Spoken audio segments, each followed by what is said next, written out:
Syria sealed its borders after firing water cannons and tear gas at refugees trying to cross the border from Serbia. Refugees out of Turkey drowned on the way to Greece when a boat made for 60 capsized with over 270 people on it. And the White House refugee plan has been overwhelmed by the Syrian exodus. Colin, what is U.S. to do when we have hundreds of illegal immigrants crossing our own southern borders? You know, that's a very interesting question. And, you know, speaking from my own personal side, I come from a family of refugees. So my family came from Eastern Europe, fled from behind the Iron Curtain. I think the situation on the surface can be stated very simply in that any country, any area of the world has a certain right to defend its cultural stability, if you will. By the same token, we're dealing with a true crisis. So these people are not coming across for economic benefit. They're not coming across for any other reason other than that if they stay in their home state, they're going to be slaughtered. What role do you see the United States playing with the refugees there? You know, you've got European countries committing to take 10,000 refugees. You got some committing to take 6,000. What role does the U.S. have in that? I believe the UN's called on us to collect 65,000 of them. I don't know what the right number is, but we ought to step up. And I'm going to agree with you. And even, you know, we tied this to the illegal immigration problem. It isn't. In the country. It's not really. It has nothing to do with that. Yeah. It is and it isn't. Now, we have to step back a second, which is to say that let's go back to the Monroe Doctrine. We shut out the rest of the world from the Western Hemisphere. It's our bailiwick. It's our backyard. We get to do what we want here. A lot of the issues that we're dealing with, and we have countries like Honduras, like El Salvador, where the crime rate is through the roof. We can't divorce ourselves from the problems that led those countries to be where they are. Do we need to take all that illegal immigration? No, but maybe there is a statement to be made. So isolationism has never worked out well for the U.S. I don't suggest we do. I know you're not. Yeah. But this is what I'm saying is, at the end of the day, we have to deal with the crisis as it exists right now, which is that we have to deal with these refugees, whether they're in Syria, whether they're coming from El Salvador, wherever, because these people will be dead if we do not accept them. Whether we don't accept them, whether. But if we accept that viewpoint, then we're going to start seeing massive numbers of more illegal immigrants coming across the border. Or if we accept them as refugees, we're going to see an even much larger influx of folks. Well, so you have to separate the problem into two sides, right? There is the immediate issue, which is if we close our gates to these people, they're going to die. Mm-hmm. And the same thing is true with the Syrian refugees, right? They're not. Where do they go? They go to Turkey, and they don't want them there.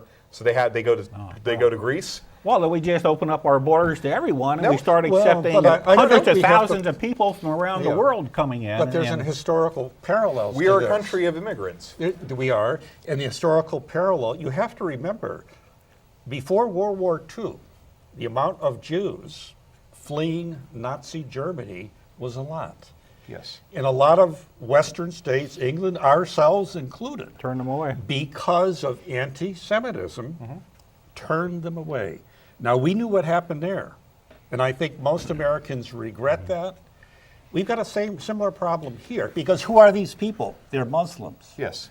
And we've got to be very careful here, because this is about who we are as Americans. Well, who we are, the Statue of Liberty, but here's what I would say, and I would like to go about back. Our world. Who are we as Americans? We're people that say, I don't care what your religion is, come and set up shop here. Yes. It doesn't matter to us, as long as you don't care what our religion is. So don't kill us because we're Christians or Jews or whatever. Are just fleeing. And there's a couple of things I would say to that. First of all, I agree 100%. Second of all, there's the immediate problem, then there's a long-term problem. The long-term problem we have to deal with, which is that if we don't want these people coming over here, we need to step up and do something about the situation where they're coming from, where they don't want to leave that place. I think why should that be holding on us to do that? Because we are the world's police force. With them coming here, we are the world's police we force. Don't let them come in. We are the other world's solution to this. We should be. Because we are the last remaining superpower. I don't agree with that at all. Well, isolationism that is really reality. Did not serve us I'm very not well an isolationist, but I don't believe in sending armed forces to every place in the world. It's not necessarily a matter of armed forces. Refugees. And the other point here is, I think most people don't realize,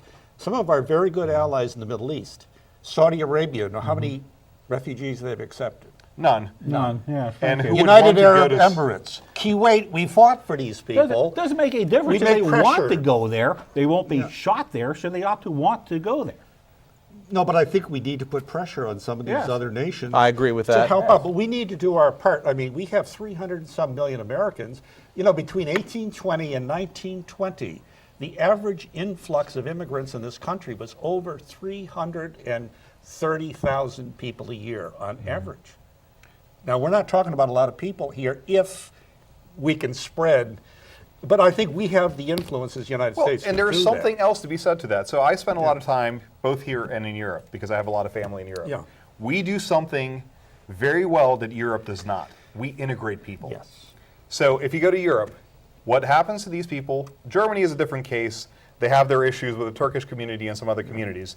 If you go to France, if you're not French, then you're not in a good position. You're going to get shoved off into a suburb where there's no opportunity, no way to integrate. There's very little interest to integrate you. So what happens? We benefit very well as a country from the fact that we have people from all over the world. It doesn't matter what you look like, who you pray to, what language you originally spoke, or what accent you have. As long as you integrate yourself, as long as you work hard, nobody's going to look at you twice. Of course, if you go some places in the country, they will. But Yeah, well, this country has been built on an idea, not on national origin, racial origin, or or religious origin. That is a uniqueness of America. It's even been said by some of the past popes, for instance, have pointed that out. And I think it's very important in terms of our foreign policy, how we come across to those people, because a lot of them don't like us right now, Tom, and especially I the Middle East. think you've got the last word on that. Okay. Stay tuned. Stay tuned. The last call is next.